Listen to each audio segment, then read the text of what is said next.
Hallo, ich bin Jens Rademacher. Ich bin Lehrbeauftragter an der Universität Oldenburg. Ich unterrichte in der Linguistik, in der Anglistik, also in der englischen Sprachwissenschaft und konzentriere mich dabei auf Sprachwandel, Sprachvariation, gebe also Seminare, die zum Beispiel die Geschichte der englischen Sprache verfolgen.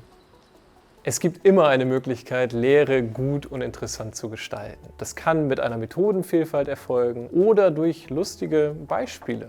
Also es muss ja nicht immer ganz trocken sein, man muss ein bisschen suchen, aber man findet eigentlich immer auch etwas, was die Teilnehmenden zum Lachen bringt. Und dadurch ist die ganze Atmosphäre aufgelockert und kann dadurch einen höheren Lernerfolg verzeichnen.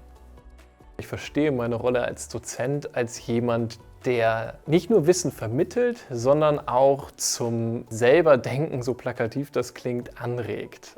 Stichwort Forschung. Die Studierenden sollen nicht nur Jahreszahlen wiedergeben können im Endeffekt, sondern sie sollen lernen, selbst zu lernen und eben auch zu lehren häufig, also sich selber zu informieren.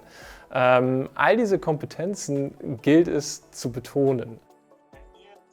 Meine ausgezeichnete Veranstaltung ist ein Podcast. Ich habe mich entschieden, dieses Seminar als eine Art Dialog zu präsentieren. Ich habe einen Kollegen angeschrieben und er hat diesem Projekt zugestimmt und dort habe ich dann, damit es eben in einem Online-Semester nicht so monoton ist, mich mit ihm zusammengesetzt in einem Studio und wir haben das Seminar zusammen aufgenommen. Das Interessante daran vielleicht ist noch, dass mein Kollege fachfremd war. Das heißt, er konnte sehr gut die Rolle des Studierenden übernehmen, konnte Fragen stellen, wenn etwas nicht verständlich war, erklären lassen.